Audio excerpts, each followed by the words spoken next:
वे आंखें जो सुमित्रा नंदन पंत जी ने लिखी है कविता, उसके प्रश्न उत्तर लेकर आई हूँ। आप लोगों की ये रिक्वायरमेंट थी कि मैम हमें सारे फर्स्ट से लेकर लास्ट तक के क्वेश्चन आंसर चैप्टर्स की हमें प्रोवाइड करा दीजिए। तो बेटा मैं जो कक्षा में बच्चों को लिखाती हूँ वो क्वेश्चन आंसर मैं आप सभी बच्चों के लिए प्रोवाइड कर रही हूँ। उम्मीद है बच्चों इस मुश्किल घड़ी में आप जो बच्चे ऑनलाइन कक्षा जिनकी मिस हो जाती है या जो नहीं पढ़ पाते हैं और जो अपना वर्क करने में जिनको प्रॉब्लम होती है, उन बच्चों के लिए मैं लेकर आई हूँ और उम्मीद है बच्चे इससे लाभ उठाएंगे और अपनी कॉपी में साफ साफ राइटिंग में, साफ सुथरी लेख में इसको लिखेंगे। ठीक है, तो चलिए शुरू करते हैं।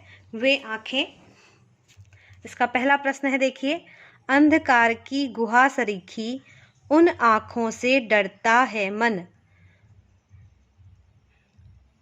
प्रश्न नंबर इसका क है, आम तौर पर हमें डर किन बातों से लगता है।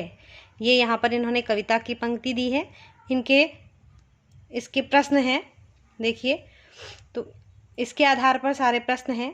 तो देखिए, आम तौर पर हमें डर किन बातों से लगता है। आम तौर पर हमें जीवन में अचानक घटने वाली दुर्घटनाओं से डर लगता है, जिनमें आर्थिक हानि, प्रियजन की मृत्यु, अपमान या मुसीबत जैसी घटनाएं शामिल होती हैं। ठीक है, अगला प्रश्न देखिए, उन आँखों से किसकी ओर संकेत किया गया है।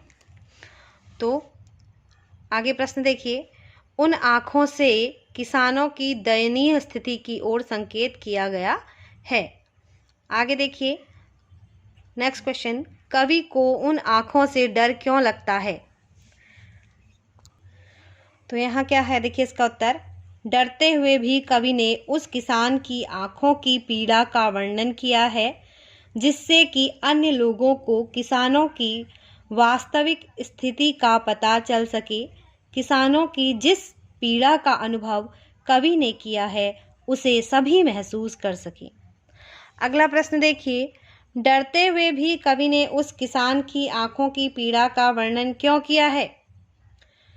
डरते हुए भी कवि ने उस किसान की आँखों की पीड़ा का वर्णन किया है, जिससे कि अन्य लोगों को किसानों की वास्तविक स्थिति का पता चल सके।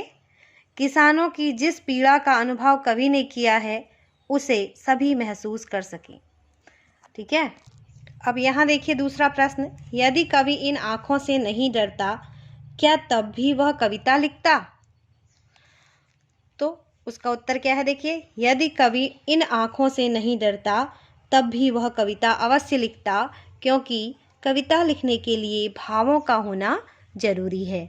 कवि के मन में उठते भाव जिस विषय की ओर उन्मुख होते, कविता भी उसी विषय पर आधारित होती। ठीक है, तो यहाँ पर होता नहीं आएगा, होती आता है, तो हम इसको ठीक कर देते हैं। तो देखिए, कविता में किसान की पीड़ा के लिए किन्हें जिम्मेदार बताया गया। अगला क्वेश्चन है प्रश्न नंबर 2। ये जो आपका प्रश्न नंबर 1 था, इसी का ये भाग थे, क ख ग घ ङ। अब है आपका प्रश्न नंबर 2।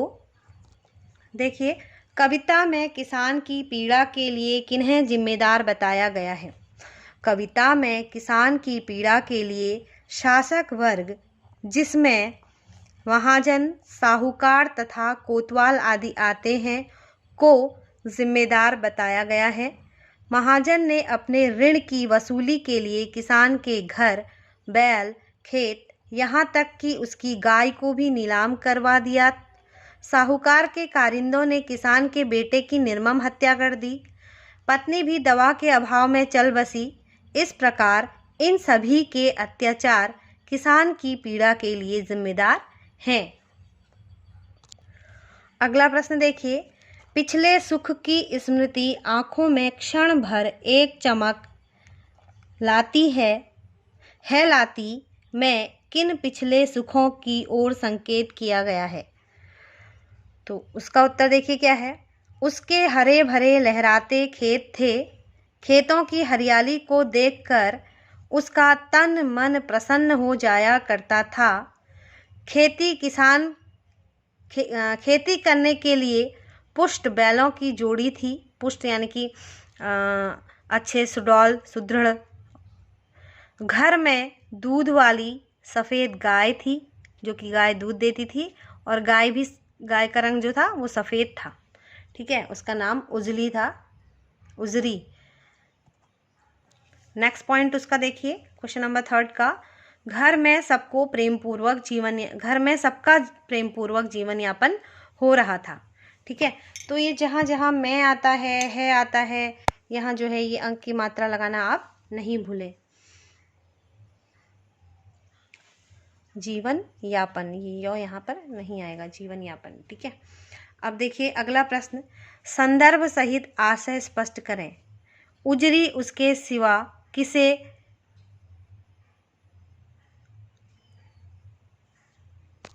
तो ये क्या है?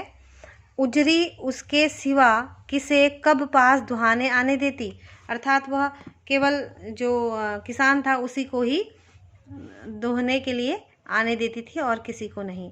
तो देखिए इसका उत्तर।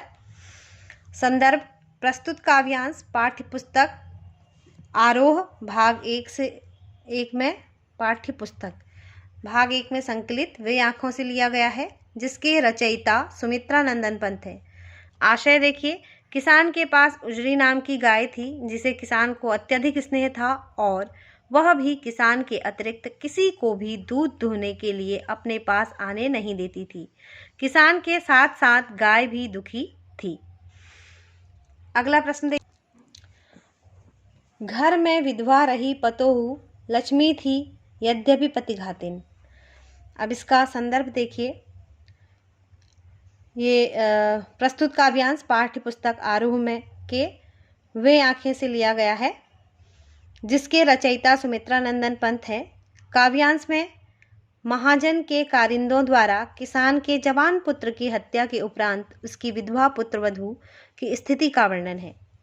आशय देखिए इसका।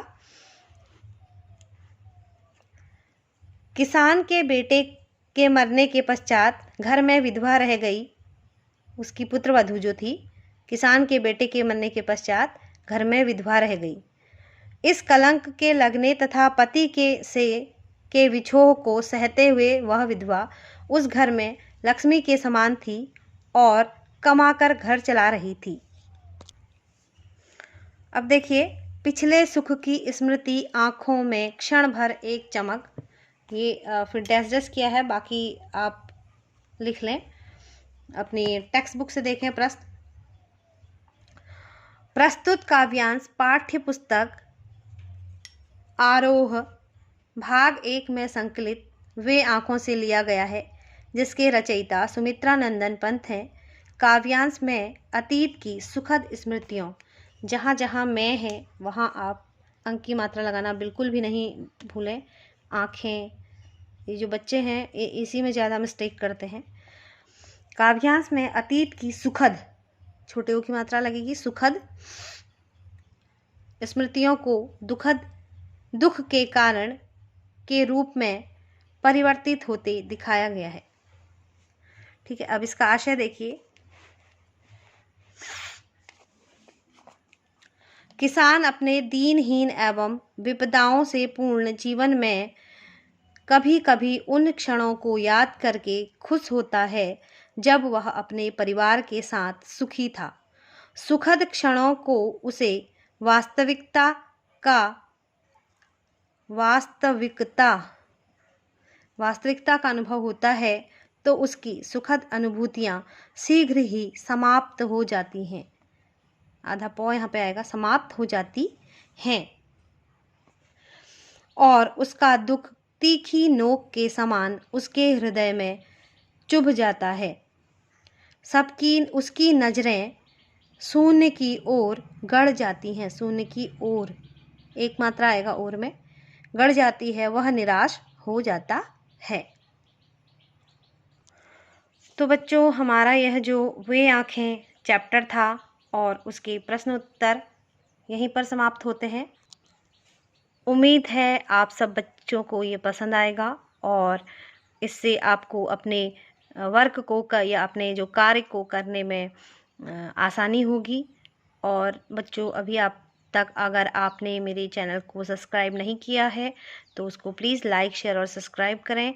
इससे क्या होगा कि आपको जो मेरी वीडियोस होंगी वो सबसे पहले आप तक पहुंच जाएंगी, आपको प्राप्त हो जाएंगी, आप उसका लाभ ले सकेंगी। तो मिलते हैं अगले वीडियो में, तब तक के लिए थैंक यू।